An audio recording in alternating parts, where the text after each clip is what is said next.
Hello, I'm Mayor Ron Rakowski and welcome to Village Showcase. Firefighting is one of the toughest jobs there is. Thankfully, Greenwood Village is served by two quality fire districts comprised of brave men and women who stop fire in its tracks. The role of a firefighter is more than extinguishing fires.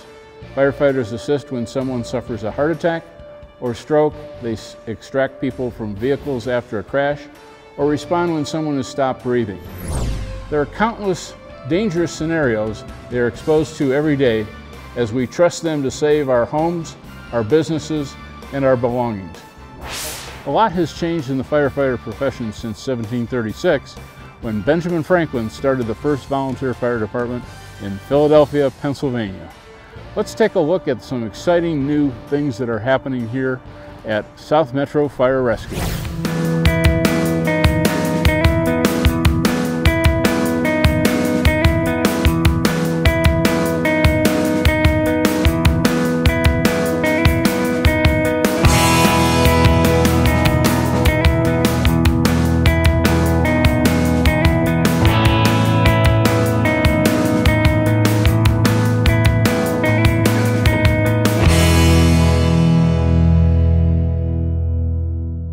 I love showing up every day, knowing that I have a chance to make a difference in someone's life, and just being able to be put in that spot and have that responsibility is just something that I strive for and love to do. I really love being a firefighter. I love the job. Been here for 36 years. It's still exciting as it was on the first day I started. The career of a firefighter is very rewarding. We get to help people when they need our help, and there's a good group of people and a lot of camaraderie in the firehouse. From the time the first firehouse was built to the modern firehouse of today, many things have changed. The early firehouses were just big tool sheds which held all the bulky equipment. Today, firehouses are built to be the firefighter's second home, while ensuring their design and location meet the demanding safety needs of the community. The biggest change in fire stations has probably been the expectations that citizens have of fire departments, what they do, and along with that, the number of people that are at a fire station is different. 30, 40, 50 years ago, it may have been just fire response. Today there's EMS on top of that, hazardous materials response, technical rescue.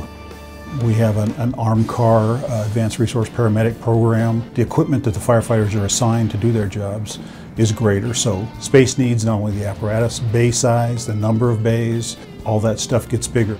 30 years ago, females in the fire service were not that common, and still not a large percentage but it's something we have to accommodate for. So individual bedrooms, private bathrooms, those kind of things are built into new stations. Fitness facilities, we have fitness standards that the firefighters have to adhere to, so we have to provide the equipment and the space to work out while they're on duty. The kitchen has to get bigger, more parking. It's just kind of a domino effect as you add people and apparatus to a station, how much space it takes up and what changes. Firefighters, by the nature of their job, are exposed to a lot of carcinogens, products of smoke, chemicals, those kind of things.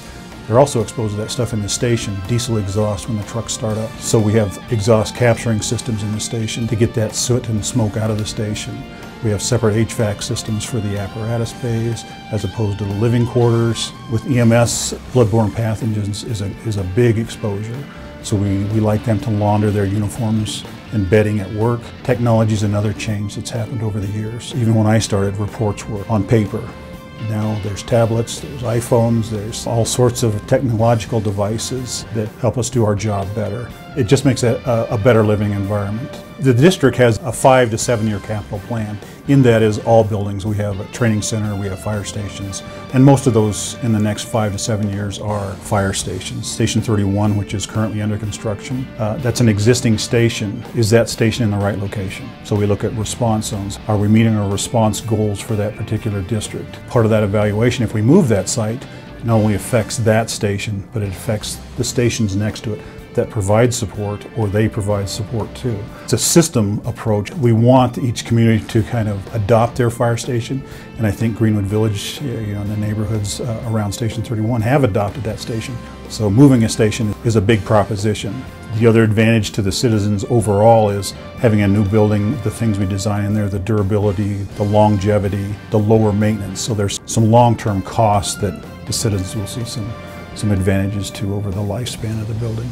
Our next station that we'll be looking at is Station 32. We're in the early design development phases of that. 5 years ago, we bought the property next door in anticipation of a larger station at that location, and hopefully have that under construction by the end of the year. The next stations in line would be Dry Creek in Quebec, Station 33, Station 35 just north of the airport, and Station 37, which is also in Greenwood Village. And we've been really fortunate. Our board of directors has set capital money aside to fund these projects. We're always looking, how do we fund those without going to the citizens asking for more money. While fire is part of their name, less than 10% of calls for service actually involve fires. South Metro Fire provides invaluable services to Greenwood Village and adjoining communities. They respond to all types of emergency situations involving fires, explosions, hazardous conditions, and natural disasters. They also respond to medical emergencies and false alarms. South Metro's response into Greenwood Village has remained pretty steady over the last 5 years. In 2015, the majority of the calls were EMS related. That's 1,500 calls for EMS and 443 fire alarms, 35 fires, that could be structure fires, vehicle fires, grass fires, kitchen fires, then 370 public assists. That could be just about anything. We're here when people don't know what to do. We want you to call the fire department. So water leaks, smoke detector batteries, those kind of things.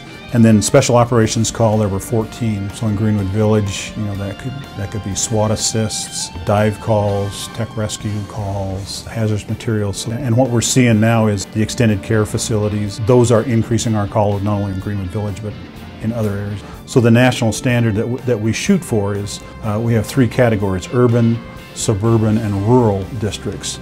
So in urban densities, we want to be there within 7 minutes and 48 seconds, 90% of the time. And then in the suburban, it's 8 minutes and 46 seconds. Our performance in the urban area, we're at the 89%, so we're not quite to the 90th percentile. And then in the suburban areas, we're at the 91st percentile. So we are meeting that national standard there. Lives saved in any given year in Greenwood Village or anywhere across our district is the hard statistic to track. One, we don't always know the outcomes of the calls we go to.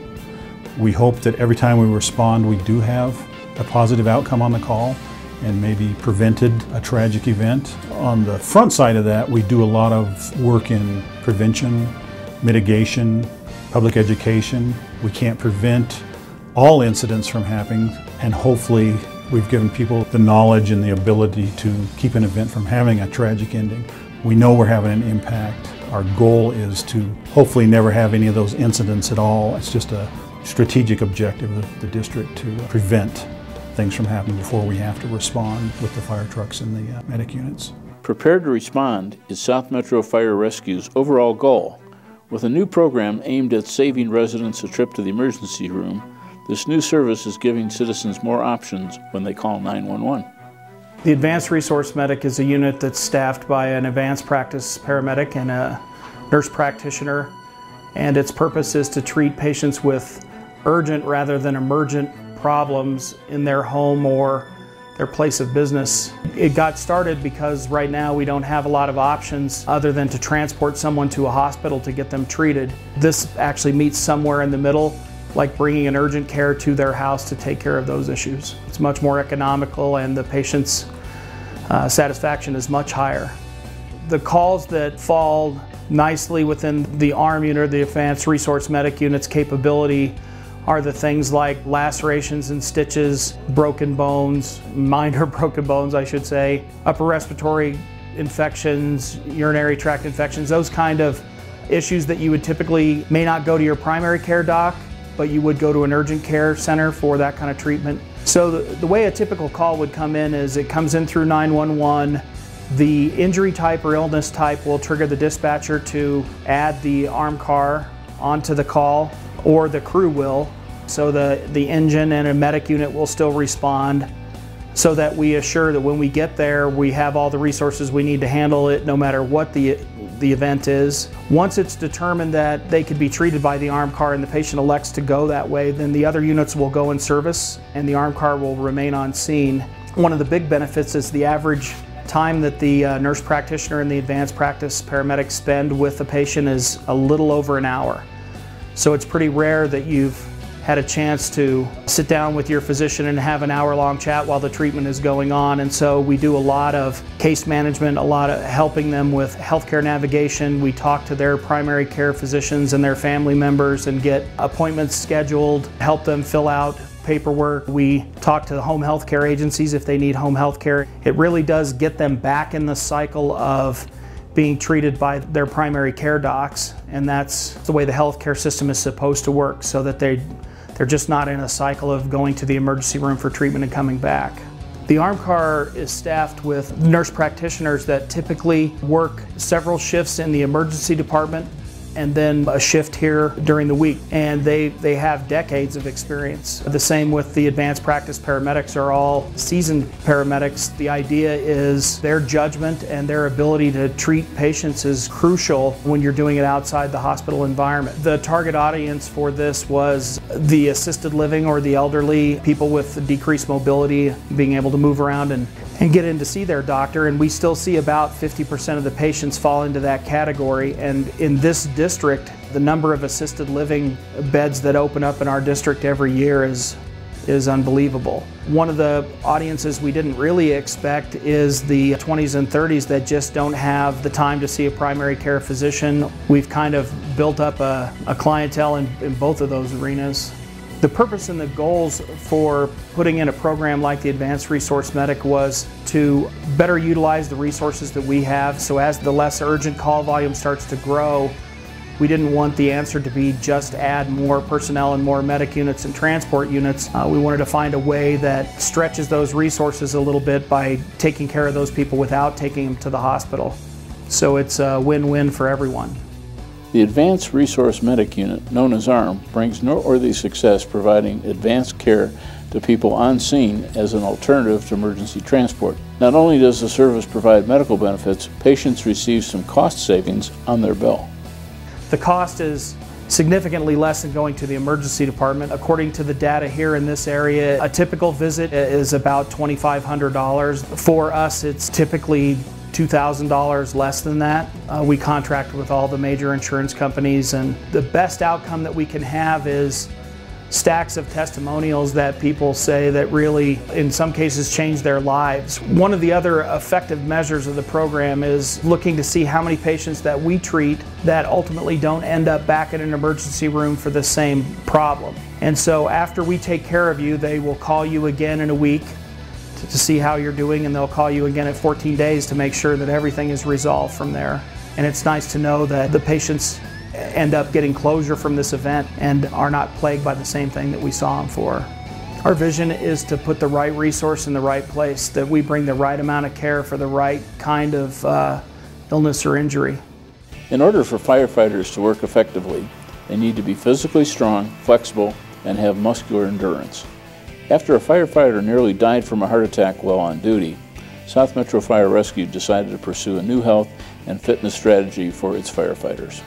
Firefighting is a very stressful job. We ask our members, our firefighters, our EMS personnel to be at their best day or night, rain or shine, and when citizens are having their worst day.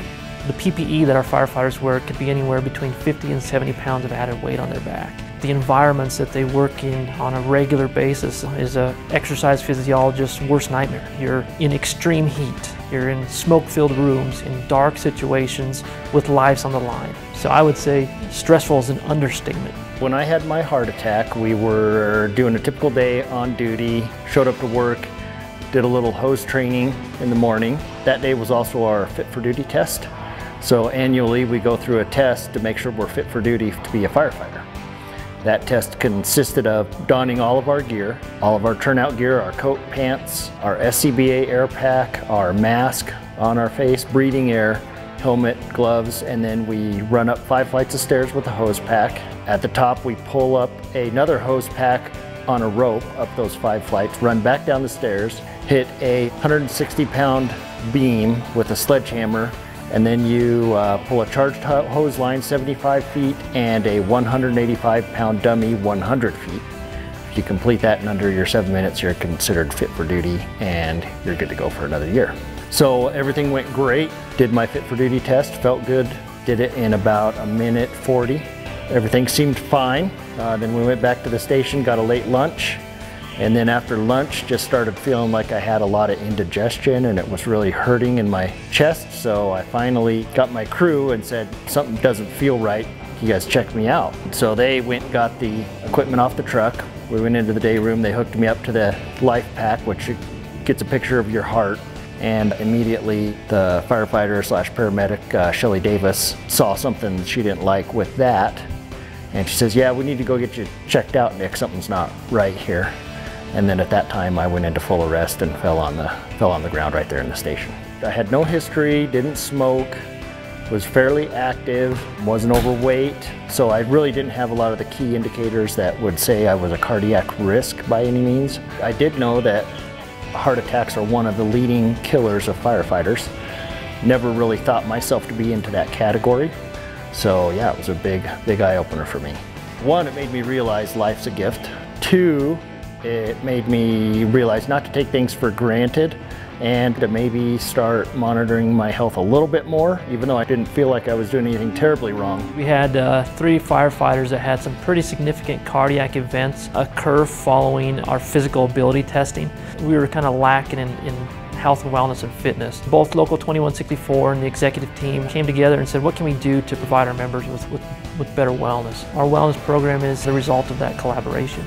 Our health and wellness strategy is kind of changed to more of a holistic approach. We're kind of trying to offer both health and fitness. Obviously, any good program follows a sport-specific or job-specific approach to these 2 categories. Given the profession of firefighting, we're kind of taking an approach on cardiac health and cardiac fitness. So on the cardiac health side, we kind of had a new approach to our annual physical assessments. So we're doing some comprehensive lab works, combining that with a cardiac screen through the Boone Heart Institute, and then we kind of bring it all together and have a sit-down physical exam with our district physician. On the fitness side, kind of our goal and our intention is to combine performance, strength performance, metabolic performance with injury rehabilitation and recovery strategies. Kind of allow our members to be physically prepared, also hopes to reduce some injuries as well. Our goal with our fitness side is career productivity for our line members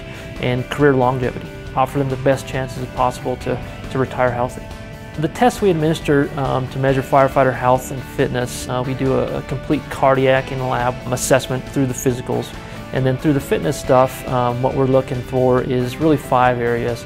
We measure body composition, aerobic capacity, muscular strength, muscular endurance, and then flexibility in our members.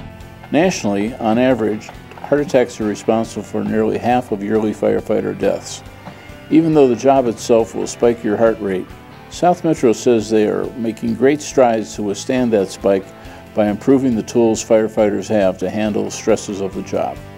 We were doing physicals every year, we were doing treadmill tests, we were doing blood work, and apparently this still happened. We weren't able to catch it, so it made us question, hey, what are we not doing right? So we really, I think, examined what we were doing. Could we do it better? Our district board of directors, our chiefs above, placed this as a priority to put our health and our safety forefront. They went out and hired a guy to take over our wellness program, Vince Garcia, who has really, looked into the firefighting aspect, and I think they're trying to put together a program to maybe start catching any risks or risky things that may be flags for us that can hopefully save our lives. I think overall we're trying to better our department, better our health. I feel good and bad. I feel bad that this had to happen and we had to have this scary event happen to make all this come about, but I also feel good if it's something that truly can either help us determine if we're doing the right things for our bodies, if we're staying fit, if we're able to go on that fire in 30 seconds and not have a heart attack 12 hours later from the deal. I'm hoping that that is the overall end factor from all this. We're doing things that other departments never even dreamed of or can't even afford to do to try and better our department and make sure we're taking care of our guys and making sure everybody goes home each day. So there's no doubt the big lesson is, enjoy each day, it's a gift. As we move forward and continue to do it on a year-to-year basis, we're going to get some great data. A positive that I take so far is it's really raised awareness on on what it takes on a daily basis to obtain fitness. We're hoping to provide our members with what we call an athlete profile, taking all of our metrics that we collect on a yearly basis and having them at the palm of their hands. The other thing that we could do with that is provide strength and conditioning programming for our members in an easy and attainable fashion.